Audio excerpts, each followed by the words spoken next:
it's Deanne Love here, and in this tutorial I am going to share with you a move that I now refer to as the vortex breaks. Now, I have done some tutorials in the past on the vortex, and I am going to break the original vortex down in this tutorial, but we are mostly going to look at these really cool breaks. In this tutorial, I am using around about 90 to 95 centimeter, 35, 36-inch dance hoop that I made myself out of irrigation pipe and some sparkly mermaid tape. One day I'm going to teach you how to do that on this channel, but the idea is that you could use any hoop that you like. The vortex is an off-body move, so we're going to be using both our left and our right arms. You don't need to spin the hoop on your body for this, but if you have a hoop that moves on and off the body very freely for you, a good size and a good weight that works both off body and on body, that is ideal. Let's get started. Okay, so as I said, the vortex is a left and right hand move, and it is a very beautiful move that helps you to float in the center of your circle. It's super gorgeous. Now, if you don't know what I mean by the vortex move, let's take a little look at it. It's where we use one hand to take the hoop down behind the back and the other hand to take the hoop up above the head. Down behind the back and pass, up above the head, and it's super duper floaty. Now, here are some troubleshooting tips because it's quite easy to get stuck in your vortex. So, sometimes you are going to find that when you take the hoop down behind your back and pass it off to your second hand, you're actually kind of passing a little bit too high, and this is what you don't want to do. You don't want to have like this huge bend in your elbow. You actually want to drop the hoop low. So I took the hoop down with my left arm and my left knuckles are on the outside. I'm going to drop it low to about my butt and take my right hand inside. My pointer finger touches my pinky there, and then I'm going to vortex or float the hoop up.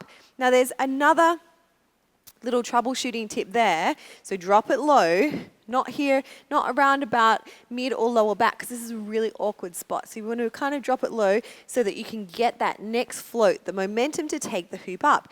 Now, a lot of times people grab the hoop, hoopers grab the hoop, and then they take it out too far, and then it's going to get stuck on your booty. So what you want to do is try to take the hoop up the side of the body, and with momentum it will float, and then it comes out in front of you. So this is my right hand. Then I'm going to take my left hand on the inside. You can definitely, and actually you probably should, do this with both sides. Pinky in, down all the way. Right hand in, alternating hands.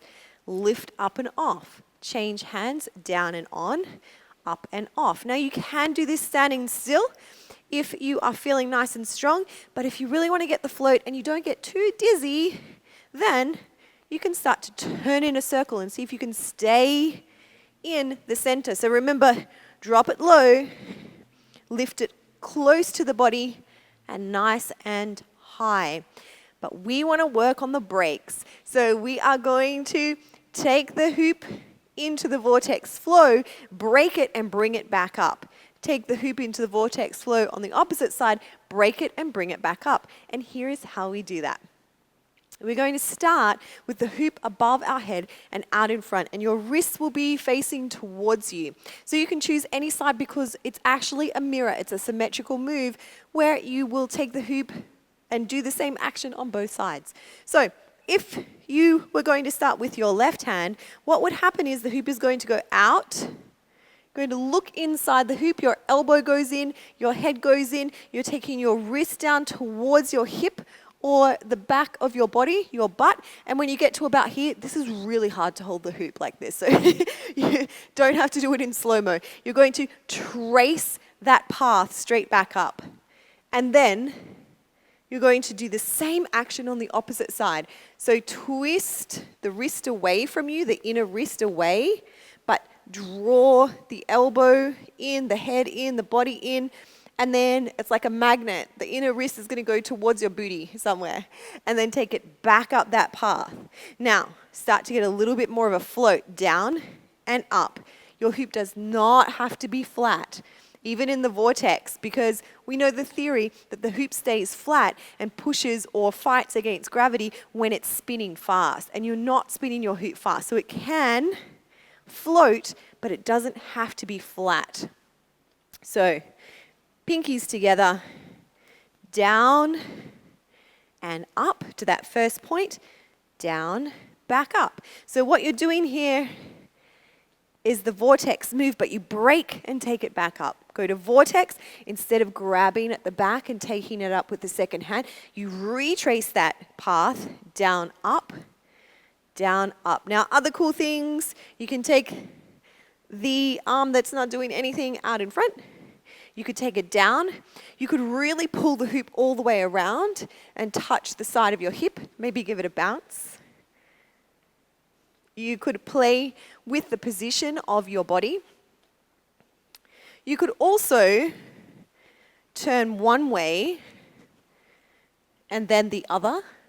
So you can really start to get creative with these vortex breaks. All right, so give the vortex breaks a little bit of playtime, and then join me on Friday because we are going to go through a flow session where we float in and out of our vortex breaks. Oh, hey, and don't forget to come and follow me or hang out with me over on Instagram. I am at DeanneLoveXO. And the best way to make sure that you don't miss out on any of the flow sessions, the workouts, or the tutorials on this channel is to subscribe. Big hoop love from me to you. Mwah.